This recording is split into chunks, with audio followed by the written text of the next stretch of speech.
Life divine பயில்வதற்காக நம் அனைவரையும் இந்த இணையதளத்தின் மூலம் ஒருங்கிணைத்து இந்த நல்ல வாய்ப்பினை நமக்கு அருளியுள்ள பகவானுக்கும் ஸ்ரீ அன்னைக்கும் நமது நன்றியையும் வணக்கத்தையும் அவர்களது பொற்பாதங்களில் சமர்ப்பிப்போம்.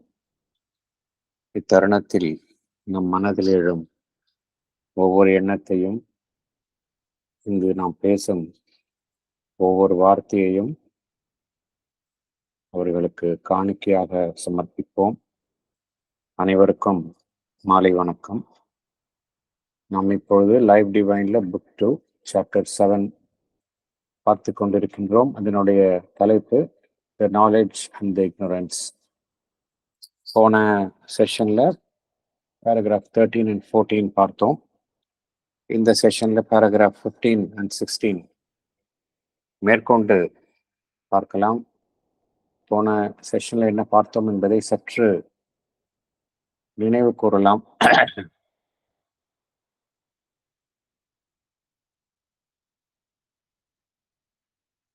ஆன்மீக உண்மைகளை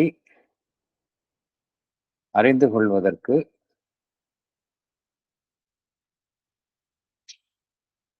அறிவு சார்ந்த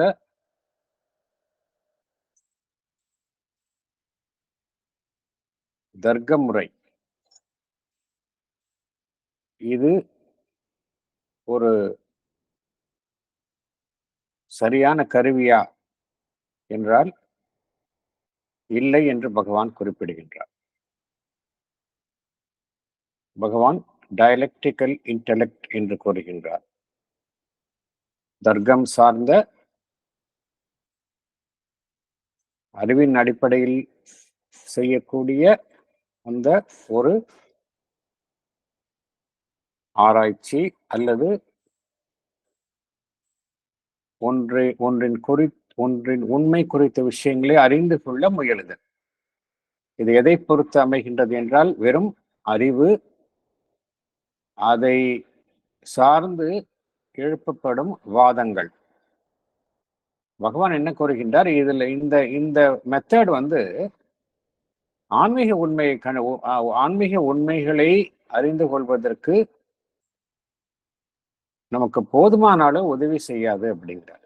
என்ன செய்கின்றது, அதெல்லாம் ஒரு லிமிட் பண்ணிடுது அப்படிங்கிறார். நம்ம கையையும் காலையும் கட்டி போட்ட மாதிரி, ஒரு சங்கிலியால் பிணைக்கப்பட்ட மாதிரி மனிதன் ஆகிவிடுகின்றான். ஆகையினால் அவனால் உண்மையினுடைய முழு பரிமாணத்தை இந்த அடிப்படையில் ஒரு மனிதனால் எட்ட முடியாது அப்படிங்கிறார். ஏனென்றால் அறிவு சார்ந்த வாதங்கள் எல்லாமே பார்த்தோம் அப்படின்னா மனிதனுடைய அறிவு அதற்கு மட்டுமே பொருந்தும். ஆனால் நாம் அறிந்து கொள்ள வேண்டிய விஷயங்கள் மனதை கடந்த ஒரு உயர்வான தளத்தில் உள்ள விஷயங்களை வெறும் புத்தி என்கின்ற அமைப்பின் கொண்ட தளத்தில் இருந்து நம்மால் அடைய முடியாது என்று பகவான் குறிப்பிடுகின்றார். ஒரு அடிப்படை கருத்தாக பகவான் குறிப்பிடுகின்றார். அதனால்தான் இந்த பிற்காலத்தில் தோன்றிய வேதாந்திக் ஏஜ் அது வரைக்கும் பார்த்தோம் அப்படின்னா அங்க எல்லாமே நாலேஜ் பை இன்ட்யூட்டிவ் பர்செப்ஷன் தான், டைரக்ட் ஸ்பிரிச்சுவல் நாலேஜ். வேதாந்திக் பீரியடுக்கு அப்புறம் அந்த தத்துவ கோட்பாடுகளை கொண்ட அமைப்புகள், டிஃபரெண்ட் பிலசாபிக்கல் சிஸ்டம்ஸ் இந்தியாவில் தோன்றின. இதுல ஏன் ஒன்றுடன் ஒன்று முரண்படுகின்றன என்றால் இந்த காரணம்தான். அனைத்திற்குமே மூலம் வேதாந்தமாக இருந்தாலும் கூட அதை புரிந்து கொள்வதில் இவர்கள் அறிவை கொண்டு செயல்பட்டு தங்களுடைய கருத்தை மற்றவர்களுடைய கருத்துக்கு எதிராக வைத்தார்கள். அதனால்தான் ஒரு முரண்பாடு ஏற்பட்டது. ஆகையினால் பகவான் என்ன கூறுகின்றார், இந்த டயலெக்டிக்கல் இதன் மூலமாக நாம் ஒரு உண்மையை கண்டறியும் பொழுது ஆன்மீக உண்மைகளை அதனை கண்டறிய முற்பட்டால் முரண்பாடுகள் தான் தோன்றும் அப்படிங்கிறார் பகவான்.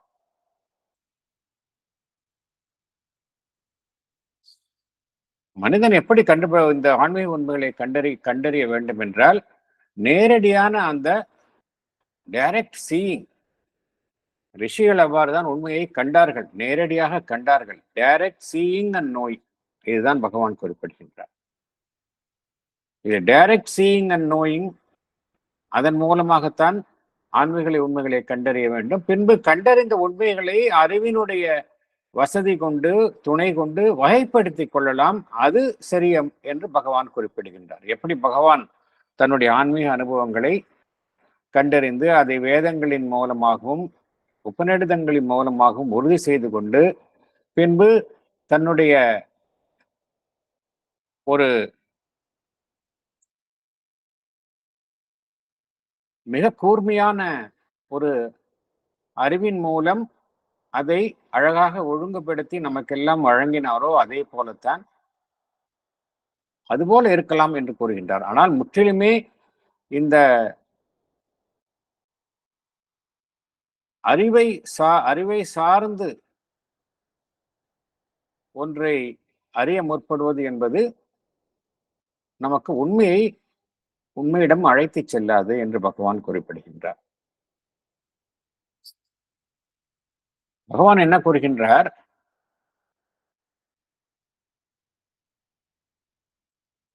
இந்த மனிதனுடைய உணர்வு நிலையில 3 விதமான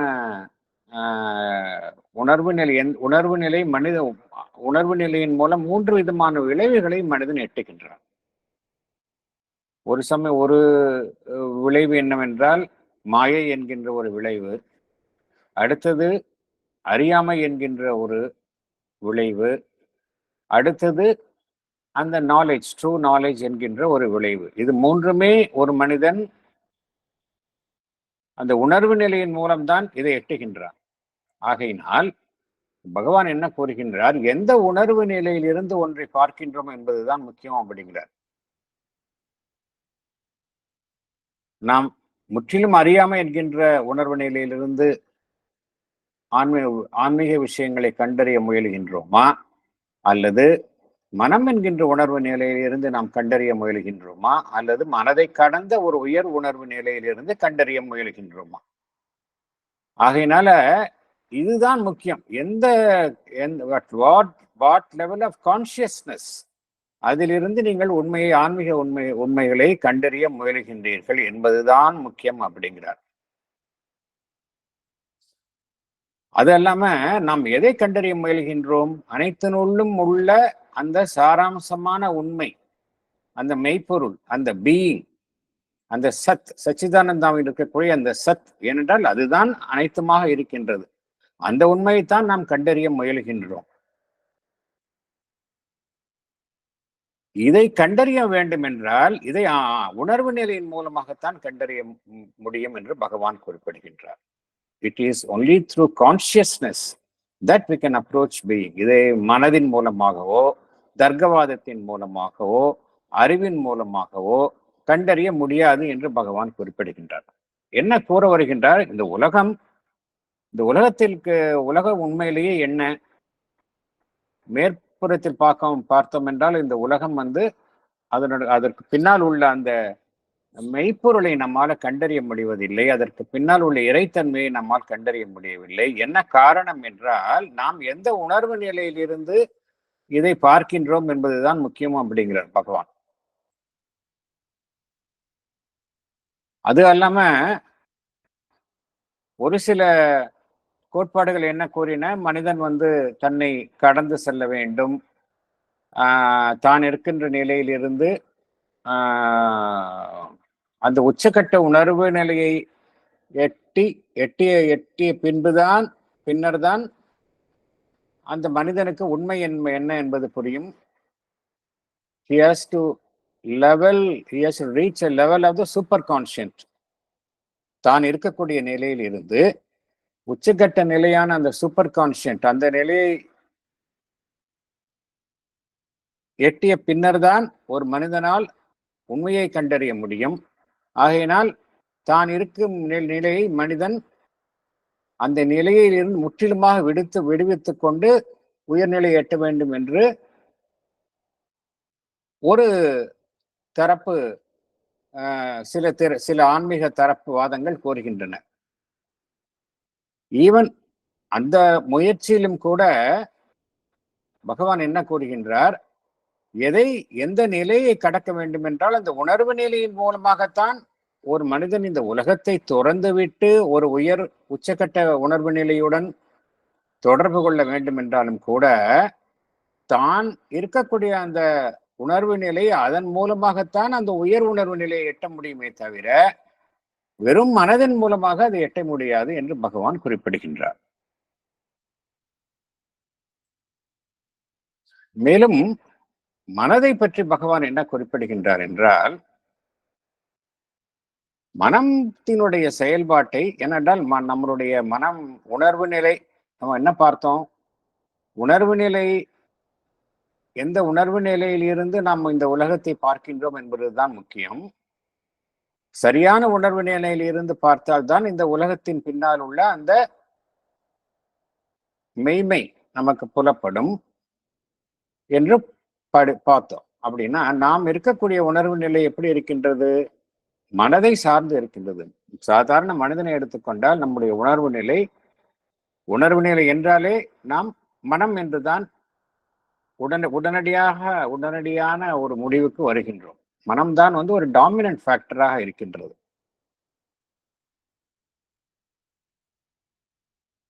இதனுடைய அடிப்படை இயக்கங்களை முதலில் கண்டுகொள்வது அவசியம் என்று பகவான் குறிப்பிடுகின்றார். மேலும் பகவான் என்ன கூறுகின்றார், மனம்தான் அனைத்துமே அல்ல அப்படிங்கிறார். It is not the whole of us அப்படிங்கிறார். ஒரு மனிதனுக்கு எடுத்துக்கொண்டால் அவனுக்கு வாழ்வு என்கின்ற அம்சம் இருக்கின்றது, உடல் என்கின்ற அம்சம் இருக்கின்றது, அதற்கு கீழே சப்கான்சியன்ஸ் அடி உணர்வு தளம் என்கின்ற அமைப்பு இருக்கின்றது, அதற்கும் கீழே இன்கான்சியன்ஸ் உணர்வற்ற தளம் என்கின்ற அமைப்பும் இருக்கின்றது. அது மாத்திரமல்ல, மனிதனுடைய புற அமைப்பிற்கு உள்ள ஆழத்தில் ஆழ்ஜீவனுள் அவனுடைய அந்த சைத்திய கோறு ஆன்மன் இருக்கின்றது. இதெல்லாம் நாம் கணக்கில் எடுத்துக்கொள்ள வேண்டும். வெறும் மனம் மாத்திரம் மனிதனுடைய செயல்பாட்டை நிர்ணயிப்பது அல்ல அப்படிங்கிறார். ஏன்னா என்ன கூறப்பட்டது என்றால், மனிதனுடைய மனம் என்பது எப்பொழுதுமே அறியாமை என்னுடைய வசப்பட்டது. அதுதான் அறியாமையினுடைய தோற்றுவாயாகவும் இருக்கின்றது. மனிதனுடைய மனம் இந்த நிலையில் இருந்து விடுபடவே முடியாது என்றுதான் கூறப்பட்டது. மனம் உண்மையிலேயே மனிதன் மனம்தான் அவனுடைய எல்லையாக இருந்தால் நிச்சயமாக அவனுக்கு இந்த அவனை சூழ்ந்துள்ள அந்த அறியாமை மாயை இது இருந்து அவனால் விலக முடியாது. ஆனால் மனதை கடந்த பல விஷயங்களும் மனிதனுள் இருக்கின்றன. இதை ஒருவர் கவனத்தில் கொள்ள வேண்டும் என்று பகவான் குறிப்பிடுகின்றார். மனம் மாத்திரம் அல்ல, மனிதன் வெறும் மனம் மாத்திரம் அல்ல, மனம்தான் ஆரம்பமும் இறுதியாகவும் இருக்கின்றது. அதுதான் ஒரிஜினல் காஸ் ஆஃப் இக்னோரன்ஸ் என்று கூறப்பட்டுள்ளது. அது ஏற்றுக்கொள்ள முடியாது அப்படிங்கிறார். அது மாதிரி கிடையாது அப்படிங்கிறார். மனம் என்பது ஒரு இடைப்பட்ட அமைப்பு தானே ஒழிய அது அறியாமையினுடைய தோற்றுவா என்று கூற முடியாது என்று பகவான் குறிப்பிடுகின்றார். நோ டவுட் மைண்ட் அறியாமையை உருவாக்கும் ஒரு அமைப்பாக இருக்கின்றது. It is a matrix of ignorance என்று பகவான் குறிப்பிடுகின்றார். அதில் சந்தேகம் இல்லை. மனிதனுடைய மனம் அறியாமையை உருவாக்கும் ஒரு அமைப்பாக இருக்கின்றது. அதன் மூலமாகத்தான் நாம் ஒரு பொய்மையான உலகத்தை காண்கின்றோம் என்று கூறப்படுகின்றது. என்ன கூறப்படுகின்றது மாயாவாத கருத்துக்களில்? Mind is a matrix of ignorance. மனம் இது மாதிரி ஒரு பொய்யான உலகத்தை தன்னுடைய சப்ஜெக்டிவ் கான்சியஸ்னஸ் கனவு போன்ற ஒரு உணர்வு நிலையை சிருஷ்டிக்கின்றது. அது உண்மையிலேயே அது மாதிரி கிடையாது. அல்லது மனதிற்கு மேல ஒரு சக்தி இருக்கின்றது, மாயை என்கின்ற சக்தி. அது என்ன செய்கின்றது, அந்த ஒரு பொய்யான ஒரு பிரபஞ்சத்தினுடைய அது குறித்த விதையை மனித மனதிற்குள் அது விதைக்கின்றது. அதன் மூலமாக மனம் என்ன செய்கின்றது, ஒரு பொய்யான உலகத்தை சிருஷ்டிக்கின்றது என்றெல்லாம் கூறப்பட்டுள்ளது மாயாவாத கருத்துக்களில். பகவான் அவ்வாறு இருக்க முடியாது என்று பகவான் குறிப்பிடுகின்றார். என்ன காரணம் என்றால், மனதிற்கு மேல் உள்ள சக்தி வந்து தன்னிலிருந்து ஒரு ஒரு பொய்யான உலகத்தை உருவாக்கக்கூடிய சக்தியை மனிதனுடைய மனதிற்குள் விதைக்கின்றது என்றால், அந்த சக்தி என்பது அந்த ஒரு பிரபஞ்ச சக்தியாக இருக்க வேண்டும். ஏனென்றால் நாம் அறிந்தவரை ஒரே ஒரு சக்தி தான் இருக்கின்றது, பிரம்மன். அப்படி என்றால் அந்த சக்தி பிரம்மனில் இருந்துதான் தோன்ற வேண்டும். அதாவது மனிதனுடைய மனதிற்கு மேல் உள்ள ஒரு சக்தி இந்த மாயை என்கின்ற ஒரு சக்தியின் மூலம் இந்த பொய்யான உலகம் என்கின்ற அமைப்பை, தோற்றத்தை மனித மனதிற்குள் விதைக்கின்றது என்றால், அந்த சக்தி மனிதனுடைய மனதை கடந்த அந்த பிரம்மனை சார்ந்த சக்தியாகத்தான் இருக்க வேண்டும். ஆனால் அவ்வாறு இருப்பதற்கு சாத்தியம் கிடையாது, இல்லையா? என்ன காரணம் என்றால், பிரம்மன் என்பது எப்பொழுதுமே உண்மையைத்தான் தன்னுடைய அங்கமாக கொண்டது. அதிலிருந்து பொய்யான ஒரு சக்தி உருவாக்குவதற்கு சாத்தியக்கூறுகள் கிடையாது. மேலும் இந்த மனம் என்பது வெறும் பொய்யான பிம்பங்களை பிரதிபலிக்கும் ஒரு சாதனமாகவும் இருக்க முடியாது. என்ன காரணம்? ஏன் பகவான் அவ்வாறு கூறுகின்றார் என்றால், மனம் உண்மையிலேயே உருவாக்குவதில்லை, ஆனால் அதில் பொய்யான பிம்பங்கள் பிரதிபலிக்கப்படுகின்றன என்றும் நம்மால் எடுத்துக்கொள்ள முடியாது. என்ன காரணம் என்றால், அந்த பிரம்மன் என்பது எவ்வாறு அழைக்கப்படுகின்றது? பிரம்மன் என்பது எந்த விதமான ரூபங்களையும் அம்சங்களையும் மற்றதாகத்தான் மாயாவாதிகளால் கூறப்படுகின்றது. ஆகையால் அவ்வாறு அம்சங்களற்ற ஒரு அமைப்பில் இருந்து எவ்வாறு அம்சங்களுடைய தோற்றங்களை பிரதிபலிப்பை மனிதனுடைய மனதில் அது உண்டாக்க முடியும்? சோ இதுவும் சாத்தியமில்லை.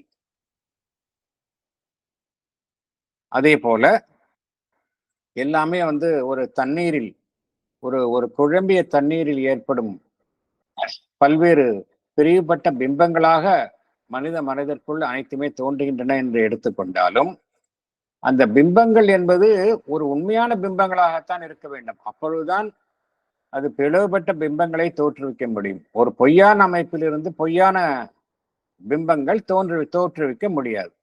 ஆகையினால இந்த வாதங்களை எல்லாம் நாம் ஏற்றுக்கொள்ள முடியாது. மனிதனுடைய மனம்தான் அனைத்தையும் தோற்றுவிக்கின்றது.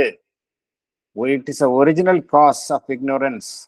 ஆதியும் அந்தமும் அதுதான் அப்படிங்கிறத ஏற்றுக்கொள்ள முடியாது என்று பகவான் குறிப்பிடுகின்றார்.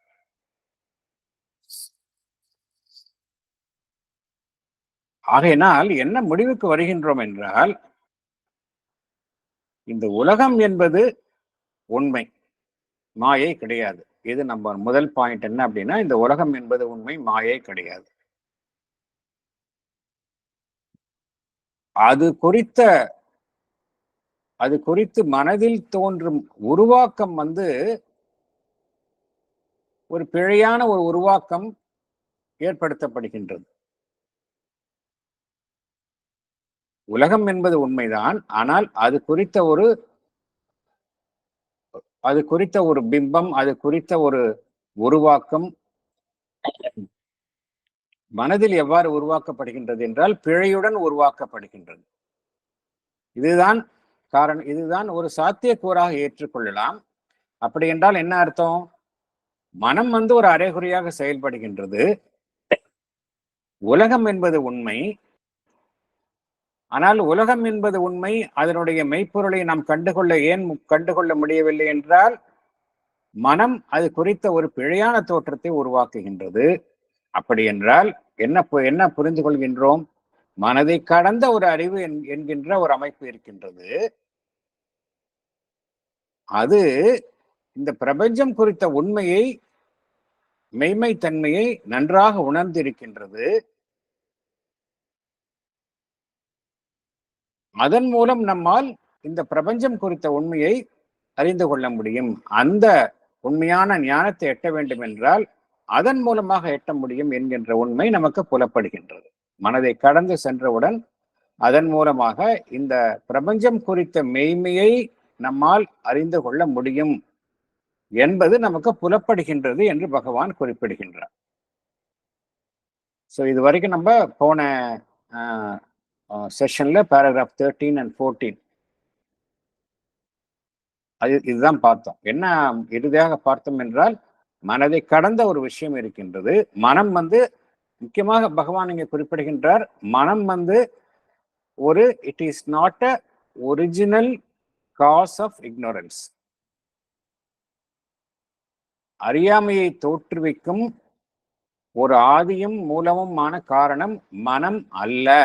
மனம் ஒரு இடைப்பட்ட அமைப்பு தான். அதை கடந்த ஒரு அமைப்பு இருக்கின்றது. அதன் மூலமா அதை நாம் எட்டியவுடன் நம்மால அந்த உண்மையை அறிந்து கொள்ள முடியும் என்பதுதான் பகவான் இங்கே கூறக்கூடிய கருத்து. அடுத்தது போகலாம். paragraph 15 போலாம். The Life Divine, Book 2, Chapter 7, The Knowledge and the Ignorance. Paragraph 15. For if we found that the highest reality and an ignorant mind alone exist, we might have no choice but to admit the ignorance as an original power of the Brahman and to accept as the source of all things avidya or maya. Maya would be an eternal power of the self-aware Brahman to delude itself, or rather to delude something that seems to be itself, something created by Maya. Mind would be the ignorant consciousness of a soul that exists only as a part of Maya. Maya would be the Brahman's power to foist name and form upon itself, mind its power to receive them and take them for realities. Or Maya would be Brahman's power to create illusions, knowing them to be illusions, mind its power to receive illusions, forgetting that they are illusions. Thank you. Explanation. படிக்கட்டுமா sir? Yes, madam. We have seen that there exists a true knowledge which is aware of the reality and aware also in it of the truth of a real universe. On the contrary, if we take a view that the highest reality, that is Brahman, and an ignorant mind alone exist, then we are left with no other choice than to admit the ignorance as an original power of the Brahman. Avidya or Maya must be accepted as the source of all things. Maya would be considered an eternal power of the self-aware Brahman to delude itself, or rather to delude something that seems to be itself, something created by Maya. Mind would be the ignorant consciousness of a soul that exists only as a part of Maya. Maya would be the Brahman's power to foist name and form upon itself. Mind would be its power to receive them and take them for realities. Or Maya would be Brahman's power to create illusions, knowing them to be illusions, and the mind to dwell in them without knowing that they are illusions. Here we posit Brahman on one side and the avidya or Maya on the other side as irreconcilable opposites. We also assume Maya as an original power of illusion created by Brahman. Both our mind and soul are part and parcel of Maya. This implies that our mind would be forever in ignorance and our soul would be deluded by it. This is not the true fact. Thank you, sir. Thank you.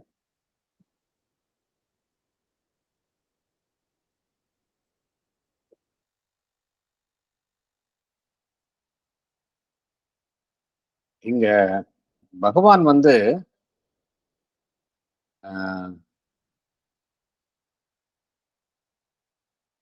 ஒரு கருத்தை first சென்டென்ஸ்ல ஒரு கருத்தை கோருகின்றார். if we found that if we found that the highest reality and an ignorant mind alone exist, we might have no choice but to admit the ignorance as an original power of the Brahman and to accept as the source of all things avidya or maya. இது என்ன காரணத்தினால் பகவான் இந்த ஒரு கண்டிஷனை கோருகின்றார்? அதை யாராவது சொல்ல முடியுமா? ஏன் பகவான் இவ்வாறு கூறுகின்றார்? அது மாதிரி அந்த கருத்தின் அடிப்படையில் பார்த்தா அப்படிங்கிறார். பார்த்தா தான் இது மாதிரி நிறைய நம்மளால வந்து சரியா புரிஞ்சுக்க முடியல அப்படின்னு சொல்றாரு. ஏன் பகவான் அந்த மாதிரி கோருகின்றார்? யாராவது உங்களுக்கு விளக்க முடியுமா?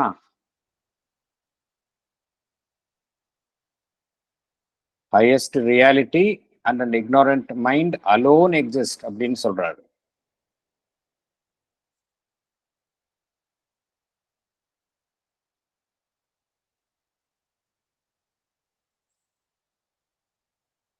அப்படின்னு என்ன அர்த்தம் அப்படின்னா அது மாதிரி இல்லைன்னு அர்த்தம் இல்லையா? ஏன் அது மாதிரி கூறுகின்றார் இல்லையா? அது கொஞ்சம் யாராவது தெளிவுபடுத்த முடியுமா?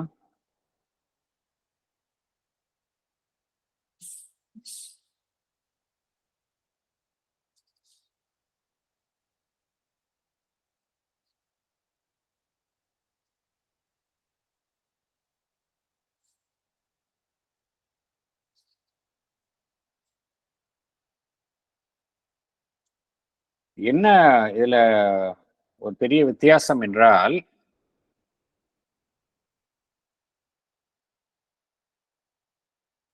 மற்ற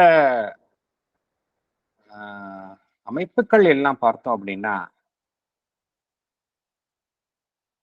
மனதில் இருந்து, மற்ற ஆன்மீக அமைப்புகள் மனதில் இருந்து நேரடியாக அவர்கள் அந்த பிரம்மத்தை அடைந்தன. மனதில் இருந்து நேரடியாக அவர்கள் அந்த உச்சக்கட்ட உணர்வு நிலையை என்கின்ற அந்த ஆன்மீக அனுபவத்தை அடைந்தார்கள்.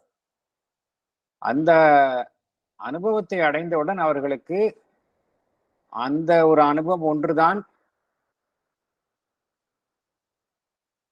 ஏகபோக உண்மையான அனுபவமாக அவர்களுக்கு தோன்றியது. அவர்களுடைய முந்தைய மனம் சார்ந்த அனுபவங்கள் எல்லாம் பார்த்தோம் அப்படின்னா பொய்யான அனுபவங்களாக தோன்றியது. ஆகையினால் என்ன கூறினார்கள்? மனம் மூலம் அடைந்த அனைத்து அனுபவங்களும் முற்றிலும் அறியாமைக்குட்பட்டவை என்று அவர்கள் கூறினார்கள். இதில் இங்க என்ன ப்ராப்ளம் அப்படின்னா, மனதிற்கும் அந்த சச்சிதானந்தாவிற்கும் இடையில் உள்ள இடைப்பட்ட தளங்கள், பல்வேறு தளங்கள் இருக்கின்றன. டிஃபரண்ட் பிளேன்ஸ் ஆஃப் கான்சியஸ்னஸ் இருக்கின்றன, அடுக்குகள் இருக்கின்றன. இதைத்தான் பகவான் சாவித்திரியில வேர்ல்டு ஸ்டேர் என்று பகவான் வரிசைப்படுத்தியுள்ளார். இந்த இடைப்பட்ட அடுக்குகளை அவர்கள் கவனத்தில் எடுத்துக்கொள்ளவில்லை. இடைப்பட்ட அடுக்குகள்ல பார்த்தோம் அப்படின்னா நமக்கு இது ரெண்டையுமே வந்து ஒரு இணைக்கும் ஒரு அமைப்பு காணப்படுகின்றது. அதாவது ஒரு ரெண்டு துருவங்கள் இருக்கின்றன. ரெண்டு துருவங்களுக்கு இடையில ஒரு பெரிய பள்ளத்தை தான் நம்ம பார்க்கிறோம். அவ்வாறுதான் வந்து பகவான் வந்து ரெண்டு துருவங்களுக்கு இடையே பள்ளம் இல்லை, பாலம் இருக்கின்றது என்று கூறினார். அந்த பாலத்தை நம்ம கடந்து செல்வதன் மூலம் இரண்டையுமே நம்மளால ரெக்கன்சைல் பண்ண முடியும் அப்படின்னார். அதனால்தான் பகவான் கூறுகின்றார். அது மாதிரி கிடையாது அப்படிங்கிறார். பிரம்மன் மாத்திரம்தான் ஒரு பக்கம் இருக்கின்றது, மறுபடம் அறியாமைக்குட்பட்ட மனம்தான் இருக்கின்றது அப்படின்னா நமக்கு வந்து ஹோப்பே இல்லை இல்லையா? மனம் எப்பொழுதுமே அறியாமையில தான் இருக்கும். மனம் வந்து மாயை என்கின்ற ஒரு சக்தியின் மூலம் அது மனதின் என்ன செய்கின்றது? மனதில் ஒரு பொய்யான உலகம் குறித்த பொய்யான தோற்றங்களை உருவாக்குகின்றது. அத்தகைய ஒரு பொய்யான தோற்றங்களில் மனம் எப்பொழுதுமே இருக்கும். மனம் என்ன செய்கின்றது? அதன் மூலம் பெறப்பட்ட அந்த அனுபவங்களை அது உண்மை என்று நாம் நம்புகின்றது. இதை கடந்து மனம் செல்ல முடியாது என்கின்ற ஒரு கருத்திற்கு நாம் கொண்டு செல்லப்படுவோம். ஆனால் அவ்வாறு இல்லை. அதுதான் பகவான் குறிப்பிடுகின்றார். நம்ம ரெண்டுமே நேரெதிரில் வைக்கணும்னு அவசியம் கிடையாது அப்படிங்கிறார். மைண்ட் ஒரு இடைப்பட்ட பிரின்சிபிள் தான். எல்லாமே ஆம்னி பிரசன்ட் ரியாலிட்டி தான். சச்சிதானந்தா தான் எல்லா லெவல்லையும் இருக்குது. அது இன்வால்வ்டா இருக்குது. அந்த இன்வால்வ்டா இருக்கிற சச்சிதானந்தா தான் மெல்ல மெல்ல மெல்ல வெளிவருகின்றது. மைண்டின் மனம் என்கின்ற அமைப்பின் மூலம் வெளிவருகின்றது. மனம் தற்பொழுது இருக்கக்கூடிய நிலையில அது அறியாமைக்கு உட்பட்டு இருக்கின்றது என்பது உண்மைதான். ஆனால் அது எப்போதுமே அது மாதிரி இருப்பதில்லை. மனம் தன்னை கடந்து அந்த அதிமானச நிலையை எட்டியவுடன் it will cross ignorance and it will attain knowledge of oneness. அதைத்தான் பகவான் இங்கே குறிப்பிடுகின்றார். அடுத்தது போகலாம். But if Brahman is essentially and always one in self-awareness, this trick would not be possible. If Brahman can divide itself in that fashion, at once knowing and not knowing, or one part knowing and the other not knowing, or even if it can put something of itself into Maya, then Brahman must be capable of a double or a manifold action of consciousness, one a consciousness of reality, the other a consciousness of illusion, or one an ignorant consciousness and the other a superconscience. This duality or manifoldness seems at first sight logically impossible. Yet it must be on this hypothesis the crucial fact of existence, a spiritual mystery, a supra-rational paradox. Thank you. Explanation.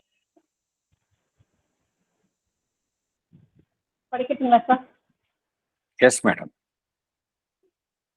If we take the view that Brahman is essentially and always one in self-awareness, this would not be possible.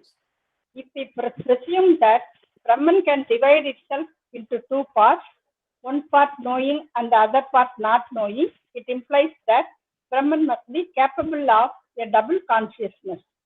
One, a consciousness of reality, the other, a consciousness of illusion. This seems at first sight to be logically impossible. Yet, this is the crucial fact of existence, a spiritual mystery, a suprarational paradox. This cannot be explained. Anirvakaniya according to Mayavada. Thank you. Thank you. Thank you. இங்க ஒரு முக்கியமான கருத்தை பகவான் கூறுகின்றார்.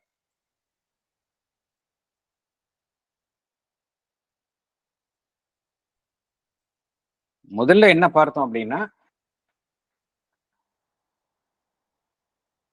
மனம் வேறு, பிரம்மன் வேறு. பிரம்மன் ஒரு நிலையில உச்சக்கட்ட நிலையில் இருக்கின்றது, மனம் கீழே இருக்கின்றது. ஏன் அறியாமல் இருக்கின்றது என்றால், பிரம்மன் மாயை என்கின்ற ஒரு சக்தியை உருவாக்கி அதன் மூலம் இந்த உலகம் குறித்த ஒரு பொய்யான அனுபவங்களை மனித மனதிற்குள் ஏற்படுத்துகின்றது என்கின்ற ஒரு கருத்து கூறப்பட்டது. ஆனால் பிரம்மன் குறித்து நாம் என்ன அறிந்து வைத்துள்ளோம்? It is self awareness, omniscient. அது இல்லையா? சர்வ ஞானம் பொருந்தியது. It is aware of itself. ஆகையினால பிரம்மனுக்குள் இருந்து ஒரு மாயை என்கின்ற சக்தியோ இல்ல ஒரு பவர் ஆஃப் இல்யூஷன் அது உருவாகுவதற்கான சாத்தியக்கூறு கிடையாது. இந்த கருத்து ஒரு ரெப்படேஷன். போன சாப்டர்ல the reality and the cosmic இல்யூஷன்ல பெரிய சாப்டர் பார்த்தோம். அதுல ஒரு பேராகிராஃப் ஃபுல்லா இந்த கருத்தினுடைய ஒரு விரிவான இதை கூறியிருந்தார். ஏன்னா என்ன கூறியிருந்தார் கொஞ்சம் அதை ரீகால் பண்ணலாம். ஏன்னா மாயை என்கின்ற சக்தி எப்படி வந்திருக்க முடியும் அப்படிங்கறத பத்தி தான் விவாதங்கள் எழுந்தன. போன சாப்டர் ஃபுல்லாவே அந்த கேள்விதான்.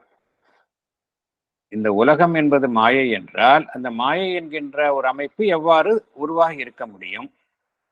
ஏன் என்ன காரணத்தினால் என்றால் பிரம்மன் என்பது it is one without a second. Brahman தான் ஏகமாக இருக்கின்றது, அதை தவிர வேறு எதுவுமே இல்லை என்று ஒருபுறம் கூறுகின்றோம்.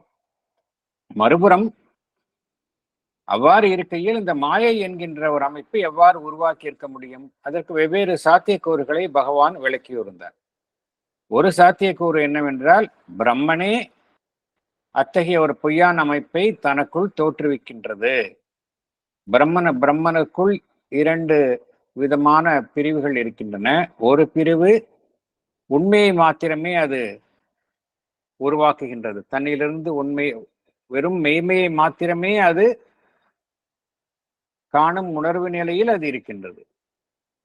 மற்றொரு பிரிவு அந்த பொய்மையான தோற்றத்தை காணும் உணர்வு நிலையில் இருக்கின்றது. ஒரு டியூவல் கான்சியஸ்னஸ். பிரம்மனருக்குள் ஒரு இரண்டுபட்ட உணர்வு நிலை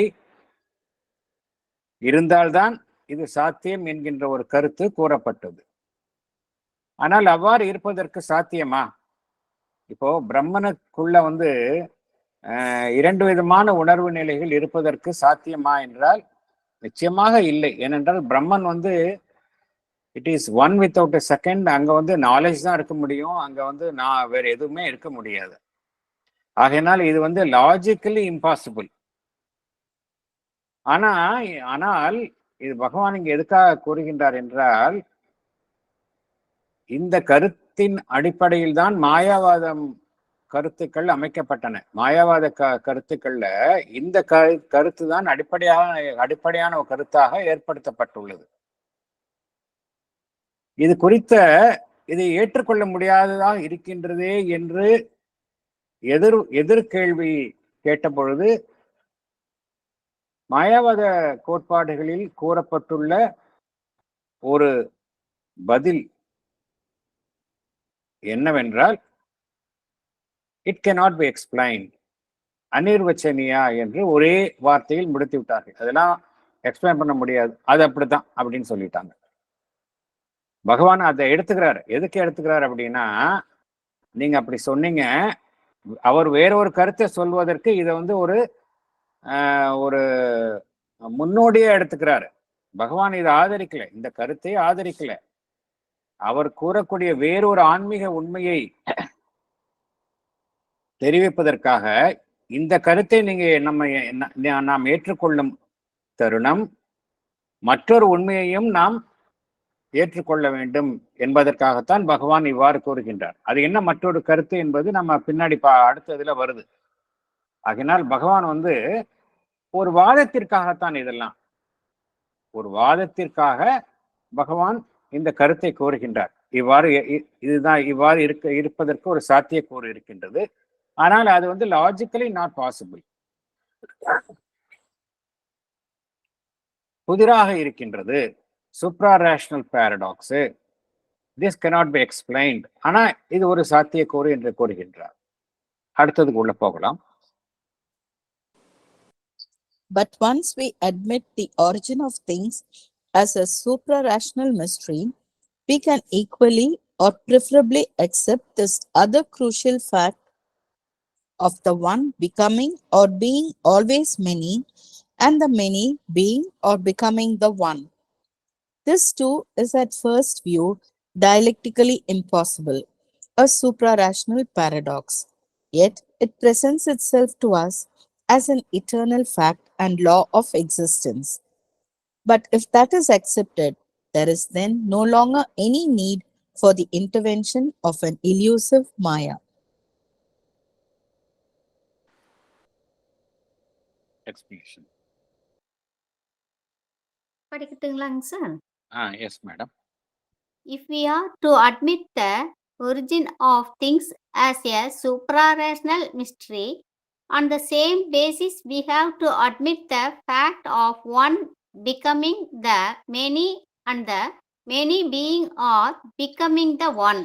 This also seems to be impossible to our logical reasoning, a suprarational paradox. Yet it presents itself as an eternal fact of law of existence. If this is accepted, then there is no need for intervention of elusive Maya. நன்றி.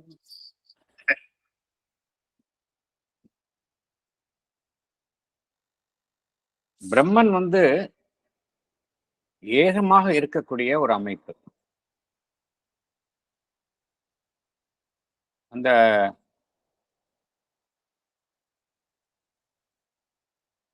மானஸ்டிக் அத்வைதா அந்த தத்துவத்தில் என்ன கூறுகின்றார்கள்? பிரம்மன்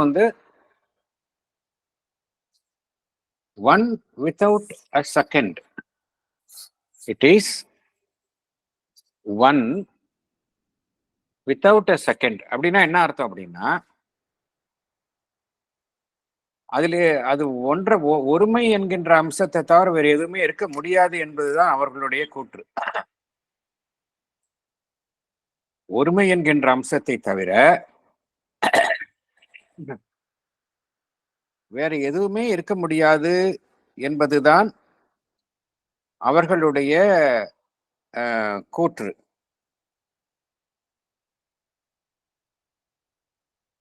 பன்மை அந்த ஆகையினால் என்ன கூறப்பட்டது என்றால், இந்த பலவானவாக தோன்றும் இந்த பல்வேறு அம்சங்களை கொண்டு இந்த உலகம் எல்லாமே பார்த்தோம் அப்படின்னா, அந்த அடிப்படை ஒன்றான அம்சத்திற்கு புறம்பாக இருப்பதனால் இதெல்லாமே ஒரு பொய்யான பொய்யானவைகளாகத்தான் இருக்க முடியும். பிரம்மன் சார்ந்த விஷயங்களாக இருக்க முடியாது. ஏனென்றால் Brahman is one without a second, ஏக்கமே வதித்யம் என்று கூறினார்கள். ஆகினால் அவர்கள் ஏற்றுக்கொள்ளவில்லை. இந்த மெனி அப்படிங்கிற ஆஸ்பெக்ட் அவங்க ஏற்றுக்கொள்ளல. ஆனா நாம் என்ன படிக்கின்றோம் லைஃப் டிவைன்ல? அந்த ஒன் அப்படிங்கிறதும் மெனி அப்படிங்கிறதும் வெவ்வேறு அல்ல அப்படிங்கிற கருத்தை தான் பார்க்கிறோம். அந்த ஒன்குள்ளே தான் மெனி இருக்கின்றது. அந்த ஒன் தான் பகவானுடைய வார்த்தையை கவனிங்க, நம்ம நல்லா கவனிக்கணும். இங்க ரொம்ப பகவான் அந்த வார்த்தையுடைய பிரயோகம் பார்த்தோம் அப்படின்னா ஒரு ஆழ்ந்த பொருளை உடையதாக இருக்கின்றது. என்ன கூறுகின்றார்? Many being are becoming the one அப்படிங்கிறார். மெனி பீயிங் என்ன அர்த்தம்? Many being and becoming the one. Many being என்ன அர்த்தம்? ஒன் இருக்குது, அந்த ஒன்லயே மெனி இருக்கு அப்படிங்கிறார். ஒன் தான் மெனி அப்படிங்கிறார். மெனி பீயிங் அல்லது பிகமிங் த ஒன், அந்த ஒன் தான் மெனியாவும் ஆகுது அப்படிங்கிறார். ஸோ இங்க ரெண்டு வேறையே கிடையாது. இங்க இரண்டுமே வேறான அமைப்புகளே கிடையாது. இதுதான் உண்மை. இதுதான் பகவான் என்ன கூறுகின்றார்? இட்டர்னல் ஃபேக்ட் அப்படிங்கிறார். சாஸ்வதமான உண்மை, லா ஆஃப் எக்ஸிஸ்டன்ஸ் அப்படிங்கிறாரு. இருப்பினுடைய விதியாக அதுதான் செயல்படுகின்றது அப்படிங்கிறாரு. இதை நம்ம இதை எப்படி இதை ஏற்றுக்க மாட்டேங்கிறாங்க. யார் ஏற்றுக்கொள்ள மாட்டேன் சொல்கின்றார்கள்? மாயாவாத தரப்பு வாதங்கள் ஏற்றுக்கொள்ள மறுக்கின்றன. டயலெக்டிக்கலி இம்பாசிபிள். டயலெக்டிக்கலி இம்பாசிபிள் என்ன அர்த்தம்? அறிவு சார்ந்த தர்க்கத்தின் அடிப்படையில் இது சாத்தியமில்லை என்று இதை மறுத்தார்கள். ஸோ இப்ப புரியுது நம்மளுக்கு என்ன காரணத்தினால பகவான் அந்த ப்ரீவியஸ்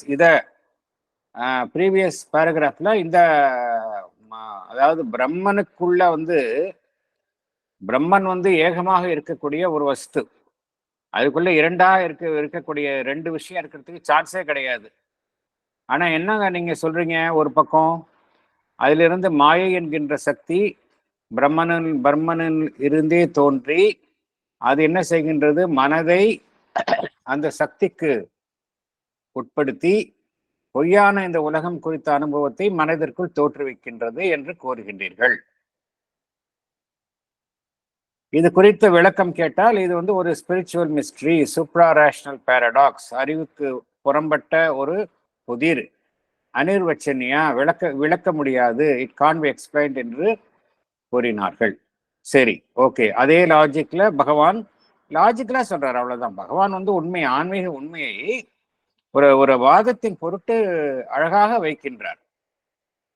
அதை எப்படி நீங்க ஒரு சூப்பரா ரேஷனல் பாரடாக்ஸ் இருந்தாலும் உண்மையை ஏத்துக்கிறீங்களோ, இதை ஏற்றுக்கொள்வதற்கு என்ன தயக்கம் அப்படிங்கிறார். இது உண்மை அல்லவா? இது ஒரு சாஸ்வதமான உண்மை அல்லவா? ஏகமாக இருப்பதற்குள்ளேதான் பலவான அனைத்துமே இருக்கின்றன. பலவான அனைத்துமே அந்த ஏகமான ஒன்றினுடைய வெளிப்பாடுதான் என்பதை ஏற்றுக்கொள்வதில் என்ன தயக்கம்? இதை இதுவும் ஒரு புதிராகத்தான் இருக்கின்றது. ஆனால் அந்த புதிரை ஏற்றுக்கொள்ளும் அதே சமயம் இந்த புதிரை ஏற்றுக்கொள்வதில் என்ன தயக்கம் என்று பகவான் அதைத்தான், அந்த கேள்வியைத்தான் மறைமுகமாக கேட்கின்றார். இதை நம்ம ஏற்றுக்கொண்டோம் என்றால் எங்க உங்கள் மாயை என்கின்ற அந்த இதுக்கெல்லாம் இடமே இல்லாமல் போயிடுமே அப்படிங்கிறார். there is no longer any need of intervention of an illusive மாயா. மாயை என்கின்ற கேள்விக்கு இடம் இருக்காது அப்படிங்கிறார். இதுதான் அடிப்படையில பகவான் கூறக்கூடிய ஒரு கருத்து. வேற ஏதாவது கருத்துக்கள் தெரிவிக்கலாம், மேற்கொண்டு போகலாம்.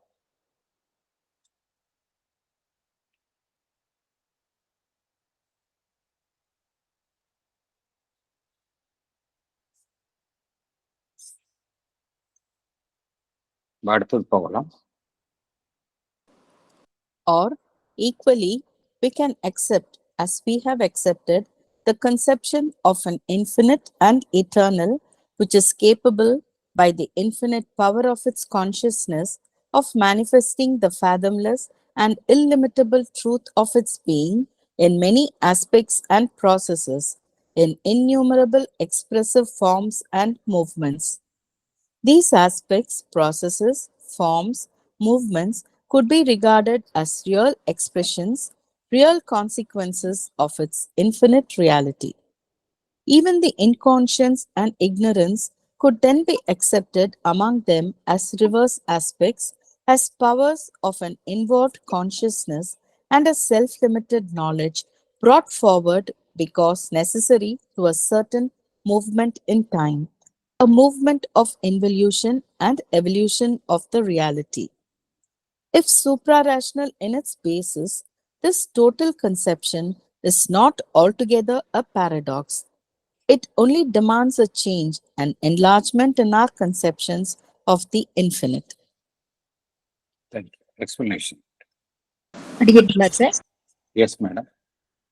we can equally accept the conception of an infinite and eternal, capable of manifesting the fathomless and illimitable truth of its being in many aspects and processes. It expresses itself in innumerable forms and movements. All these expressions and movements could be regarded as real consequences of its infinite reality. Even the inconscience and ignorance could be accepted as reverse aspects, as powers of an involved consciousness. It could be considered a self-limited knowledge brought forward because it was necessary to a certain moment in time in the process of involution and evolution of the reality. It seems to be supra-rational in its basis. And this total conception is not altogether a paradox. It only requires an enlargement in our conceptions of the infinite. Thank you, sir. Thank you. Thank you. இங்க ஒரு வித்தியாசம் இருக்கின்றது. ஆதிசங்கரரும்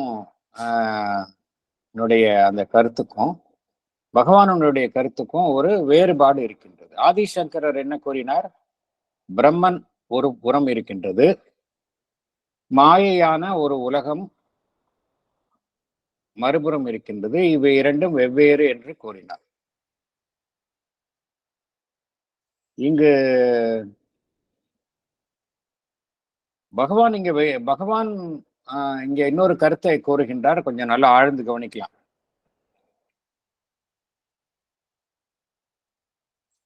even the inconscience, உணர்வற்ற நிலையும் அறியாமையும் could then be accepted among them as reverse aspects.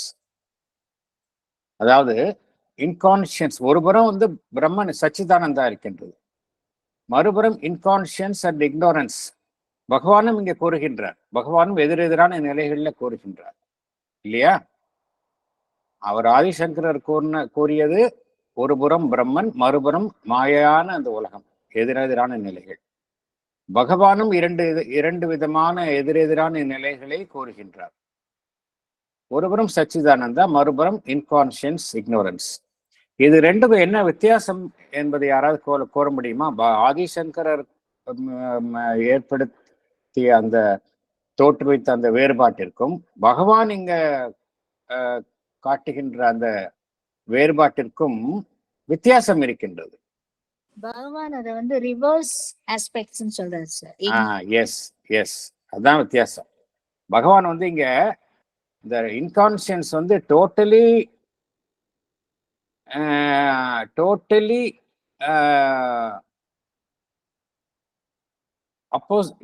In opposition to சச்சிதானந்தான் கூறல. சச்சிதானந்தாவினுடைய முற்றிலும் அதிலிருந்து முற்றிலும் சம்பந்தப்படாத ஒன்று என்று கூறல. நீங்க சொன்ன மாதிரி பகவான் என்ன கூறுகின்றார்? ரிவர்ஸ் ஆஸ்பெக்ட் அப்படிங்கிறாரு. இந்த இன்கான்ஷியன்ஸ் உள்ளேயும் இந்த இன்வால்வ்டு கான்சியஸ்னஸ் இருக்கு அப்படிங்கிறார். அதுதான் நீங்க வித்தியாசம். அதர்வைஸ் சொல்லிடுவாங்கல்ல, ஆதிசங்கரர் கூறினார், மாயை என்கின்ற உலகம், பிரம்மன் என்கின்றது ஒரு பக்கம், அது இவை இரண்டும் பொருந்தாத நிலையில் இருக்கின்றன என்று கூறினார். பகவான் ஸ்ரீ அரவிந்தம் அதுதானே கூறுகின்றார் என்று ஒரு சாரார் கூறக்கூடும். எந்த வகையில் பகவான் ஸ்ரீ அரவிந்தனுடைய கருத்து இவர் கூறுவதும் ஒரு எதிரான நிலைகளைத்தானே கூறுகின்றார் என்று கூறக்கூடும். ஆனால் இல்லை, பகவான் என்ன செய்தார்? அதுதான் இங்குதான் வேறுபடுகின்றார். பகவான் ஸ்ரீ அரவிந்தனுடைய கருத்து இங்குதான் வேறுபடுகின்றது. இங்கு எதுவுமே எதிரான நிலை கிடையாது, அந்த பிரம்மத்திற்கு எதிரான நிலை கிடையாது. அதனுடைய ரிவர்ஸ் ஆஸ்பெக்ட்ஸ் தான் இங்க இன்கான்ஷியன்ஸ் அப்படிங்கிறார். இன்கான்ஷியன்ஸும் இக்னோரன்ஸும் ரொம்ப அற்புதமான இது. இன்கான்ஷியன்ஸும் இக்னோரன்ஸும் அதனுடைய ரிவர்ஸ் ஆஸ்பெக்ட்ஸ் தான். அதனால்தான் சாவித்திரியில நம்ம பார்க்கிறோம். சாவித்திரியில ஒரு 2 கேண்டோ கம்ப்ளீட்டா நம்மளுக்கு பார்த்தோம் அப்படின்னா, பகவான் இந்த இன்கான்ஷியன்ஸ், ஈவில் அண்ட் ஃபால்ஸ்வுட், இந்த இதுக்குள்ள பகவான் நம்மை அழைத்து செல்கின்றார். ஒரு ஈவில் அண்ட் ஃபால்ஸ்வுட், இன்கான்ஷியன்ஸ், டார்க்னஸ், இதெல்லாம் நம்ம பார்க்குறோம் ஆங்கில இதுல. இப்போ ஒரு சாரார் ஒரு விதமான ஒரு கருத்து நிலவுகின்றது. என்ன அந்த கருத்து நிலவுகின்றது என்றால், இப்போ நம்ம சாவித்திரி படிக்கிறோம். சாவித்திரி படிக்கிறப்ப நமக்கு பிடிச்ச மாதிரியே படிச்சுட்டு போயிடலாமா? அது மாதிரி ரொம்ப ஒரு ப்ளசண்டா இருக்கிற விஷயத்தை மாத்திரமே படுத்து விட்டு செல்லலாமா? அப்படிலாம் கூட நமக்கு ஒரு சில சமயம் தோன்றும். For example, book of everlasting day படித்தோம் என்றால் அற்புதமான ஒரு chapter book of everlasting day. இதுல அதே போல நமக்கு அது adoration of the divine mother படித்தோம் அப்படின்னா எப்பொழுதுமே நமக்கு அதை விட்டு, அந்த சாப்டர் விட்டு போகிறதுக்கு மனசு வராது. ஆனா பகவானினுடைய கிரியேஷன்ல எல்லாமே டிவைன் தான். ஆகையினால எப்படி புக் ஆஃப் எவர்லாஸ்டிங் டேயும் the book of the divine மதரும் நமக்கு அரிய உண்மைகளையும் உண்மையான இதையும் தருகின்றதோ, அதே போல அந்த சீக்ரெட் நாலேஜ்ல வரக்கூடிய the descent into night canto 7ம் சரி, canto 8, the world of falsehood, the mother of evil, அந்த சன்ஸ் ஆஃப் டார்க்னஸ், இதையும் நம்ம படித்து தான் ஆக வேண்டும்.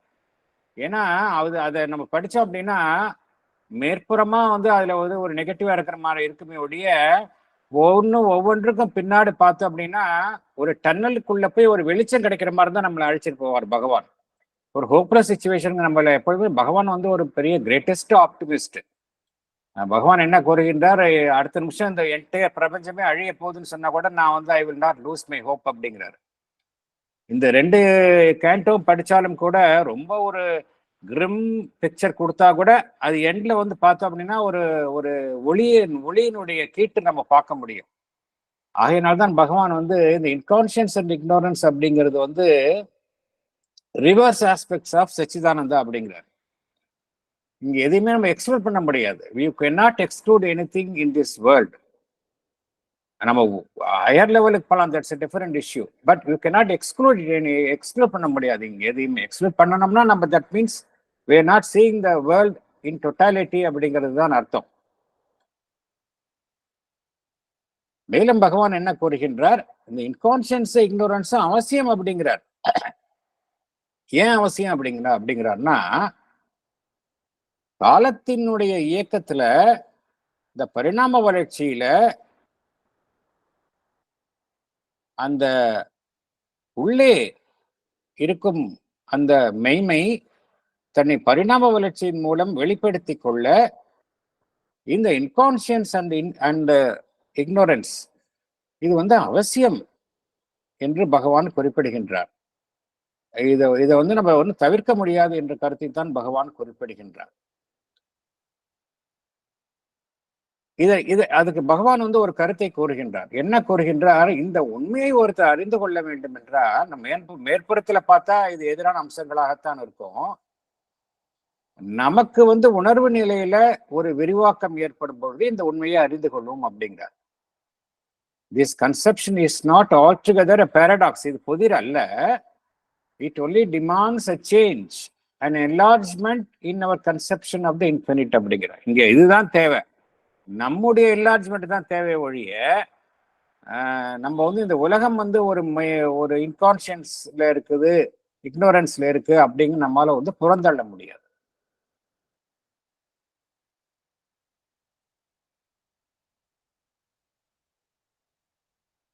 வேறு ஏதாவது கருத்துக்கள் இருந்தால் தெரிவிக்கலாம். அதர்வைஸ் நம்ம நெக்ஸ்ட் இதுக்கு போகலாம். Yes madam.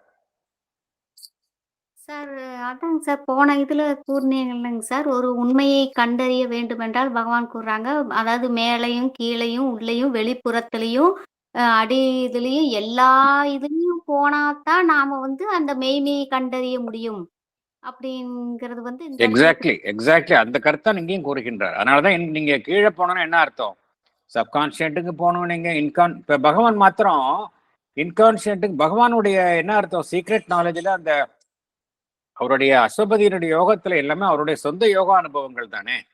சாவித்திரியில் வரக்கூடியது எல்லாமே இட் இஸ் யோகிக் பயோகிராஃபி. அஸ்வபதியினுடைய யோகம் சாவித்திரியினுடைய யோகம் எல்லாமே பகவானினுடைய யோகத்தினுடைய வெவ்வேறு பரிணாமங்களைத்தான் பார்க்கின்றோம். பகவான் மாத்திரம் அத்தகைய அனுபவங்களை வந்து நம்ம அடையலை அப்படின்னா நமக்கு இத்தகைய வெளிச்சம் நமக்கு வந்து கிடைச்சிருக்காது. பகவான் சென்றதினால்தான் நமக்கு இதெல்லாம் கிடைச்சிருக்கு. நன்றிங்க சார். நன்றி.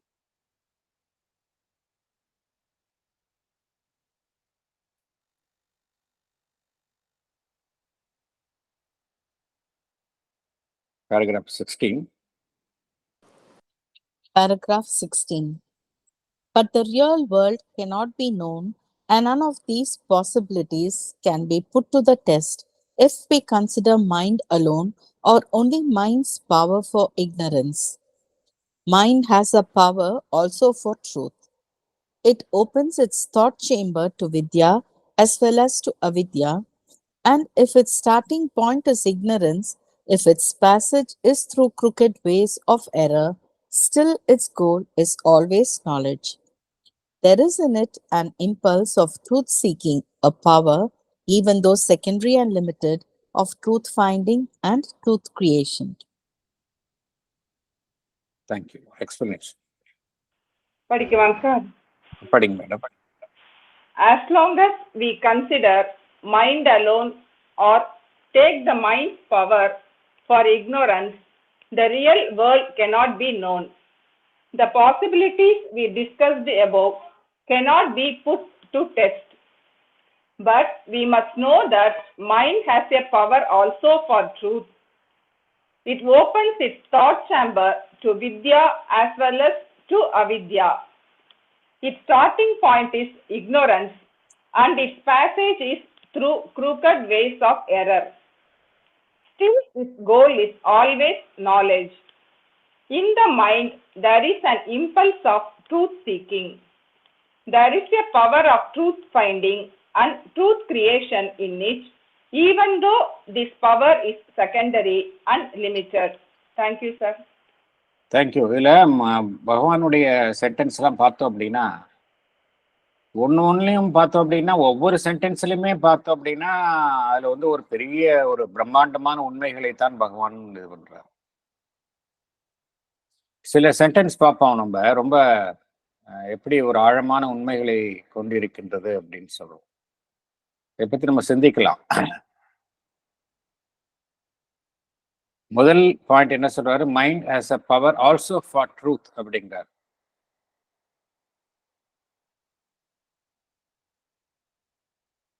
ரெண்டாவது கருத்து என்ன சொல்றார்? Its goal is always knowledge, capital N capital K, the knowledge of oneness. ரெண்டாவது பாயிண்ட். மூன்றாவதாக என்ன சொல்கின்றார்? there is in it an impulse of truth seeking அப்படிங்கிறார். உண்மையை அது நாடும் ஒரு உந்து இதெல்லாம் அதனுள் இருக்கின்றது அப்படிங்கிறார். அப்புறம் இன்னொரு முக்கியமான கருத்தையும் கூறுகின்றார். Power of truth finding and truth creation இருக்கு, even though secondary and limited அப்படிங்கிறார். இதுல மறைமுகமாக ஒரு செய்தியை சொல்கின்றார். நம்ம இதே கருத்தை நம்ம போன செஷன்ல கூட நான் கேட்டேன், அதுக்கு கரெக்டா சொன்னீங்க. இது எகைன் மைண்டை ரிஃப்ரெஷ் பண்ணிக்கிறதுக்காக இதுக்கு எல்லாத்துக்கும் பின்னாடி ஒரு ட்ரூத் உண்மையை பகவான் தெரிவிக்கின்றார். அது என்னன்னு சொல்ல முடியுமா?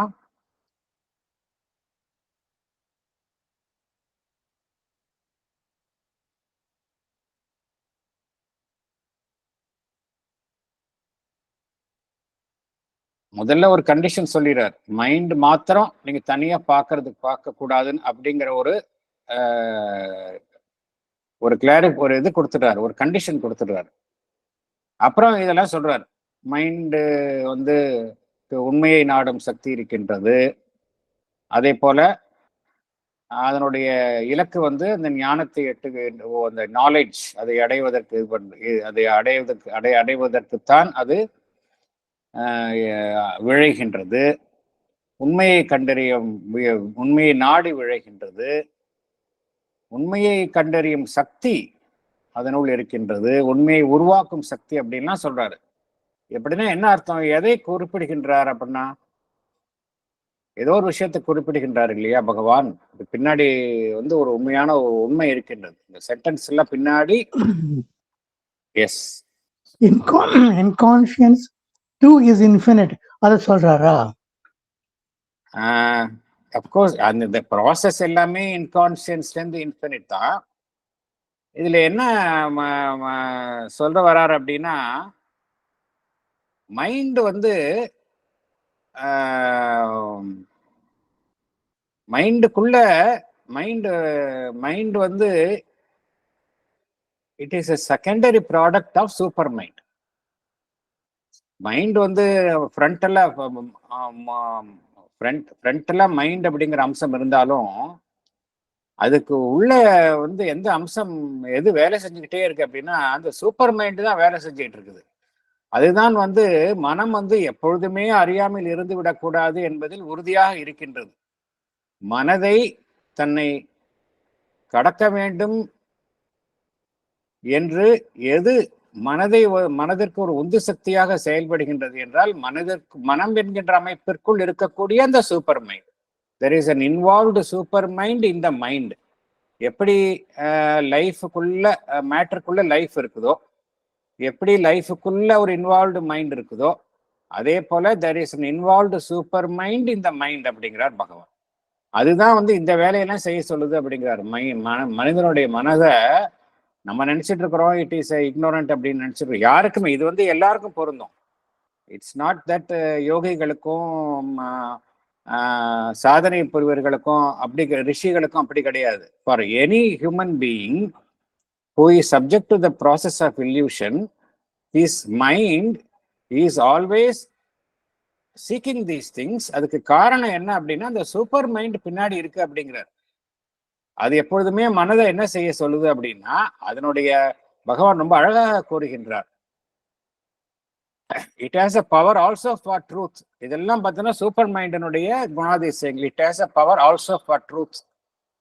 It opens his thought chamber to Vidya as well as to Avidya. Knowledge of oneness-க்கும் அது அழைச்சிட்டு போகுது, knowledge of multiplicity அதற்கும் அது அழைச்சிட்டு போகுது. And if its starting point is ignorance, ஆரம்பம் வந்து ஒரு அறியாமல் இருந்தாலும் கூட அதனுடைய வழி வந்து குறுக்கும் நெடுக்குமாக பிழைக்கு உட்பட்டு இருந்தாலும் கூட அதனுடைய இலக்கு வந்து அந்த ஞானத்தை நோக்கிதான் இருக்கின்றது. The goal is always knowledge. அப்புறம் there is in it an impulse of truth seeking. Truth சீக்கிங்னாலே அந்த ட்ரூத் கான்சியஸ்னஸ் சூப்பர் மைண்டினுடைய குணம். ஏன் என்ன காரணத்தின எதனால அந்த இம்பல்ஸ் இருக்கு அப்படின்னா அந்த சூப்பர் மைண்ட் இருக்கிறதுனால. there is in it an impulse of truth seeking. அப்புறம் முக்கியமான ஒரு சென்டென்ஸ் இதுதான், a power even though secondary and limited அப்படிங்கிறார். ஏன் செகண்டரி அண்ட் லிமிடெட் அப்படிங்கிறாருன்னா சூப்பர் மைண்டோடைய ஒரு டிரைவ்டு ப்ராடக்ட் தான் மைண்ட். அதனால தான் பகவான் என்ன கூறுகின்றார், சூப்பர் மைண்டுக்கு இருக்கிற மாதிரி ஒரு டைரக்ட் பவர் கிடையாது அதுக்கு. அதை போல அதில் அன்லிமிட்டெட் பவர் இன்ஃபினிட் பவர் கிடையாது. It has only a secondary and limited power தான். இருந்தாலும் அது எதை நாடுகின்றது, truth finding and truth creation அப்படிங்கிறார். ஸோ இது சூப்பர் மைண்டினுடைய அம்சங்கள் மனதிற்குள் இருக்கின்றன அப்படிங்கிற. அதனால மனதை வந்து நம்ம ஒட்டுமொத்தமா அதை வந்து it is product of ignorance dismiss பண்ண முடியாது அப்படிங்கிறார். Sir am I clear sir this point?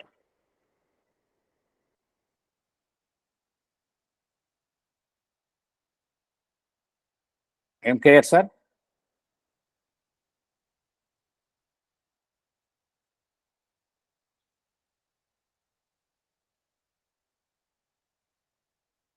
quite clear. Clear.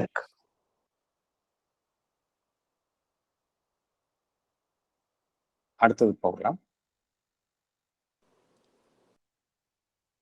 Even if it is only images or representations or abstract expressions of truth that it can show us, still these are in their own manner truth reflections or truth formations, and the realities of which they are forms are present in their more concrete truth in some deeper depth or on some higher level of power of our consciousness.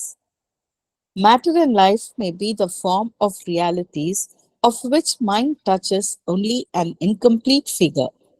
Spirit may have secret and supernal realities of which mind is only a partial and rudimentary receiver, transcriber, or transmitter. Thank you. Explanation. படிக்கட்டுமா sir? Yes, madam. The mind can show us only images or representations or abstract expressions of truth. Yet they are in their own manner truth reflections or truth formations. The realities these forms represent are present in their more concrete truth in some deeper depth or in some higher level of power of consciousness. Matter and life represent a deeper reality than what they represent to the mind. Mind only touches an incomplete figure of them. Spirit may have secret realities beyond and above the mind. Mind is only a partial and rudimentary receiver, transcriber or transmitter. Thank you, sir. Thank you. So mind வந்து மைண்டினுடைய அந்த லிமிட்டேஷன்ஸை பகவான் வந்து இங்கே highlight பண்ணுறார். அதாவது அது வந்து உண்மையை கோடிட்டு காட்டினாலும் முழுமையான ஒரு ஆழமான தளத்தில் இருக்கக்கூடிய உண்மையை அது எட்ட முடியாது அப்படிங்கிறார். உண்மையை அது கோடிட்டு காட்டுகின்றது. எப்படி காட்டுகின்றது? ஒரு கிளியர் எக்ஸ்பிரஷன், ஒரு அப்டிராக்டா இருக்குது. அப்டிராக்ட்னா என்ன அர்த்தம் அப்படின்னா, ஒரு விஷயம் வந்து தெள்ள தெளிவாக கூறுவது ரொம்ப ஒரு ஒரு வகை. தெள்ள 2+2=4 அப்படின்னு நம்ம சொல்றோம். அதுதான் ரொம்ப ஸ்ட்ரெயிட் ஃபார்வர்ட் மேனர். அப்டிராக்டா சொல்றது அப்படின்னா என்ன அர்த்தம் அப்படின்னா, மேற்புறத்துல நம்மளுக்கு புலப்படாது, ஆழமா இருக்கும். ஆனா மேற்புறத்துல நம்மளுடைய அறிவுக்கு எட்டாத நிலையில் இருக்கும்.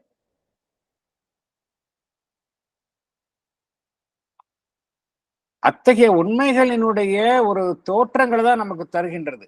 மனம் என்ன செய்கின்றது? அத்தகைய ஆழமான உண்மைகளினுடைய வெறும் பிம்பங்களை தான் நமக்கு மனம் தருகின்றது.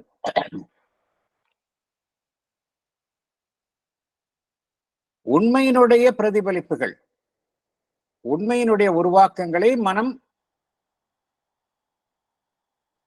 தனக்கே உரிய வழியில் அது வெளிப்படுத்துகின்றது.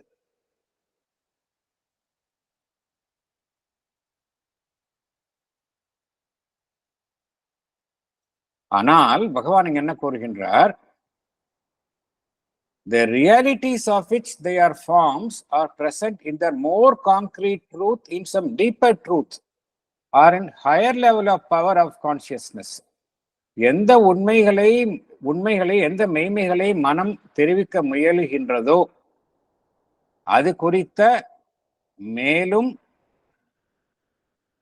திடமான உண்மைகளும் ஆழமான நிலையில் இருக்கக்கூடிய அந்த உண்மைகளும் எங்கு காணப்படுகின்றது என்றால், மனம் என்கின்ற உணர்வு நிலையில் காணப்படுவதில்லை, மனதை தாண்டிய ஒரு உயர்வான உணர்வு நிலையில் காணப்படுகின்றது. மனம் வந்து ஒரு விஷயம் இருக்கின்றது. இப்போ ஃபார் எக்ஸாம்பிள், ஒரு டார்ச் லைட்டை எடுத்துட்டு போறோம்னா, டார்ச் லைட்டை எடுத்துட்டு வந்து நம்ம அது தரக்கூடிய வெளிச்சத்தை வச்சுட்டு ஒரு சின்ன ரூம்ல வேணா நம்மளால வந்து விஷயத்தை கண்டுபிடிச்சிடலாம். ஒரு பெரிய ஒரு பெரிய இடம், பெரிய இடத்துல ஒரு இருட்டான ஒரு லார்ஜ் ஸ்பேஸ்ல வந்து டார்ச் லைட் வந்து பத்தாது. ஸோ அங்க என்ன தேவைப்படுகின்றது? ஒரு பெரிய பிரம்மாண்டமான ஒரு சர்ச் லைட் தேவைப்படுகின்றது. பிரம்மாண்டமான சர்ச் லைட். அதுல பார்த்தோம் அப்படின்னா கம்ப்ளீட்டா என்டையர் ஏரியாவும் அது எலிமின் ஆயிடும். அது போலதான் மைண்ட்ல பாக்குறது எல்லாமே சின்ன சின்ன விஷயங்களை பார்க்குறோம். அது ஓரளவு உண்மைகளுடைய ஒரு சின்ன இதை காட்டும். ஆனா எந்தெந்த உண்மை, அது உண்மைதான் காட்டும். ஆனா அதனுடைய ஆழமான விஷயங்களும் அதனுடைய மேலும் அதனுடைய ஒரு டீப்பர் ஆஸ்பெக்ட்ஸ் நம்ம கண்டுகொள்ளணும் அப்படின்னா, இதை விட ஒரு உயர்வான அதிமானச உணர்வு நிலையிலிருந்து தான் இதை கண்டுகொள்ள முடியும். Higher level or power of our consciousness அப்படிங்கிறார். அப்பதான் இந்த உண்மையை கண்டறிய முடியும் அப்படிங்கிறார். அதுக்கு உதாரணம் பகவான் தருகின்றார். இப்ப ஃபார் எக்ஸாம்பிள்,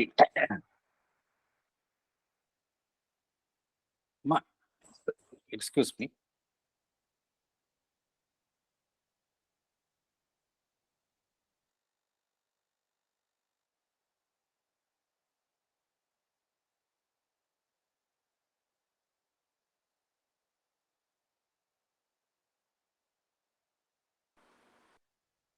இப்ப ஒரு சடப்பொருளை எடுத்துக்கொண்டால் மனம் சடப்பொருள் குறித்த தன்மைகளை ஆராய்கின்றது. லைஃப் எடுத்துக்கொண்டால் லைஃப் குறித்து, வாழ்வு நிலைகள் குறித்த ஒரு ஒரு ஒரு புரிதலை மனம் வைத்துக் கொண்டிருக்கின்றது. ஆனால் இந்த இரண்டு விஷயம் குறித்து மனம் எதை அறிந்து வைத்துள்ளதோ அது முழுமையான அறிதல் அல்ல அப்படிங்கிறார். நம்முடைய நாலேஜ் ஆஃப் மேட்டரும் சரி, நாலேஜ் ஆஃப் லைஃபும் சரி, இன்கம்ப்ளீட் தான் அப்படிங்கிறார். என்ன காரணம் அப்படின்னா, இதுக்கு நம்ம லைஃப் ரியல் எக்ஸாம்பிள் பார்க்கலாம். சயின்டிபிக் டிஸ்கவரிஸ் எல்லாம் பார்த்தோம் அப்படின்னா இது ரெண்டு விஷயம் குறித்து தான் இருக்கின்றது. மேட்டரை குறித்து இருக்கின்றது, லைஃபை குறித்து தான் விஞ்ஞான ஆராய்ச்சிகள் நடைபெற்று கொண்டே இருக்கின்றன. ஒவ்வொரு விஞ்ஞான ஆராய்ச்சியும் பார்த்தோம் அப்படின்னா வெவ்வேறு பரிணாமங்களை புதிதாக நமக்கு காண்பித்து கொண்டே இருக்கின்றன. அப்படின்னு என்ன அர்த்தம்? ஒரு நிலையில நம்மளுடைய மனிதனால் கண்டறியப்பட்ட விஷயங்கள் முழுமையாக இல்லை, வேறொரு தருணத்தில் தான் முழுமையாக்கப்படுகின்றன அப்படின்னு தான் அர்த்தமாகுது.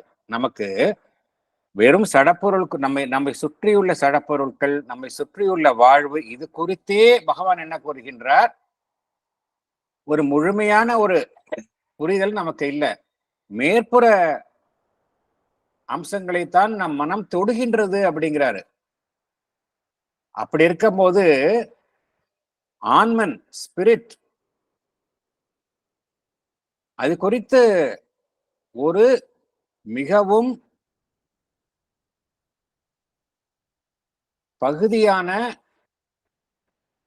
மிகவும் ஆரம்ப நிலையில் உள்ள விஷயங்களைத்தான், உண்மைகளைத்தான் மனித மனம் புரிந்து கொள்ளும் அப்படிங்கிறார். ஸோ ஹியூமன் மைண்டை வச்சுக்கிட்டு நம்ம இந்த டயலெக்டிக்கல் ஆர்குமெண்ட்ஸ் இதை வைத்துக்கொண்டு ஆன்மீக உண்மைகளை கண்டறிவது எவ்வளவு ஒரு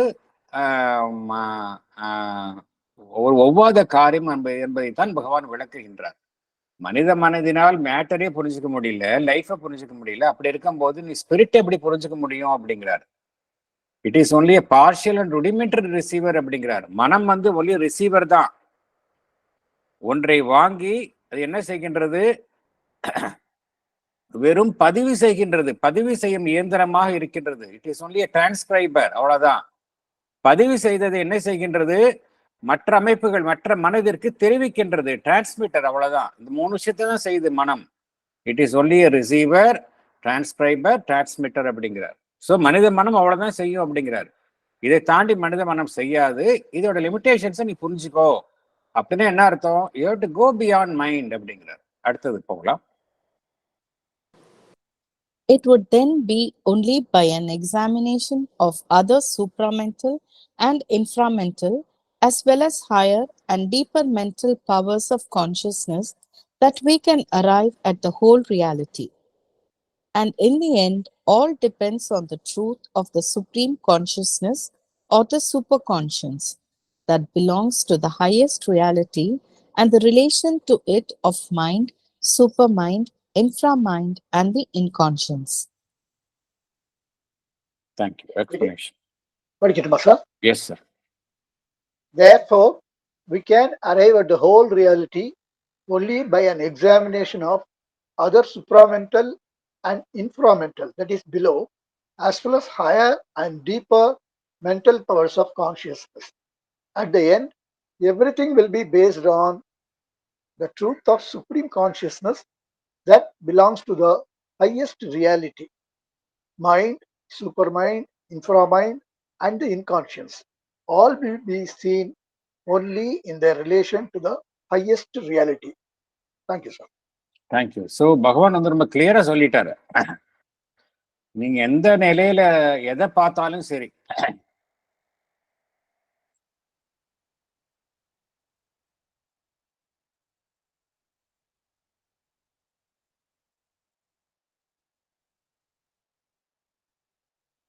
எதன் அடிப்படையில பார்க்கணும் அப்படிங்கிறாரு?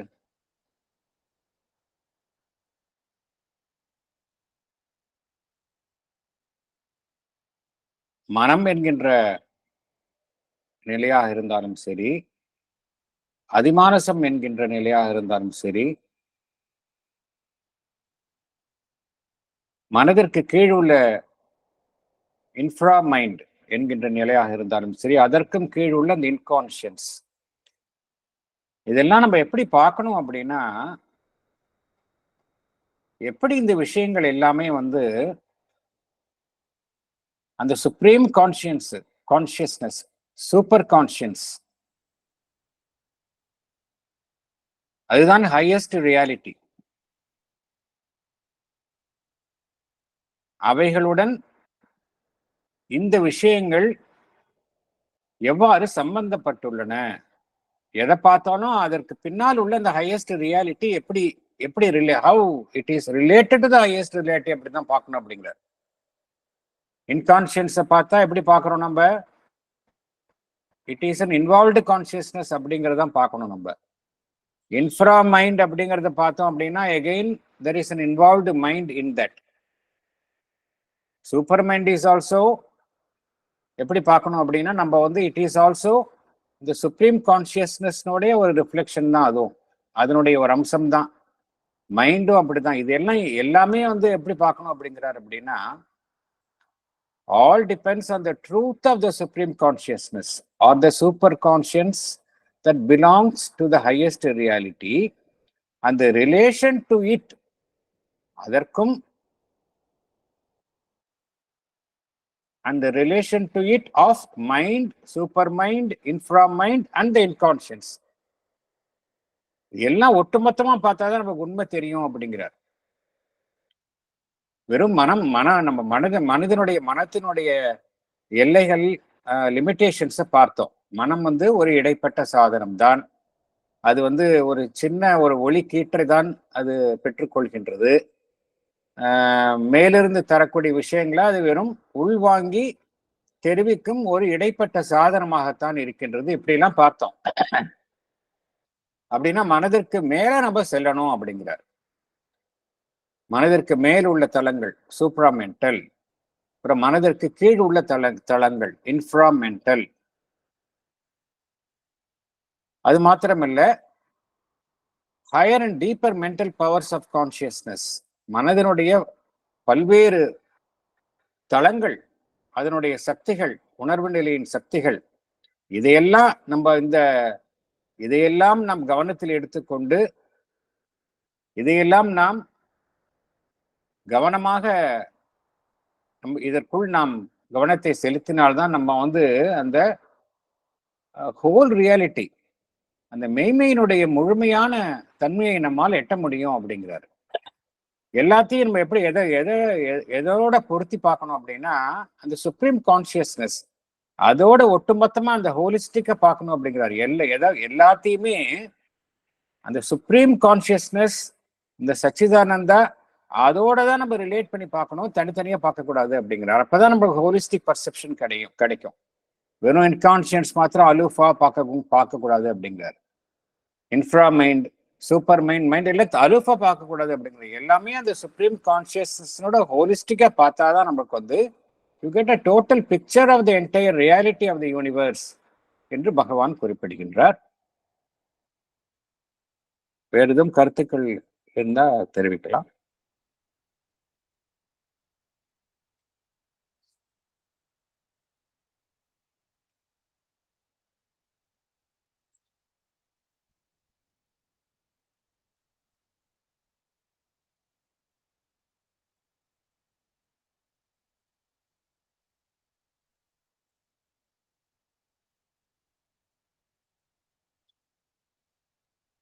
வேறு எதுவும் கருத்துக்கள் இல்லை அப்படின்னா நம்ம செஷன் க்ளோஸ் பண்ணிக்கலாம்.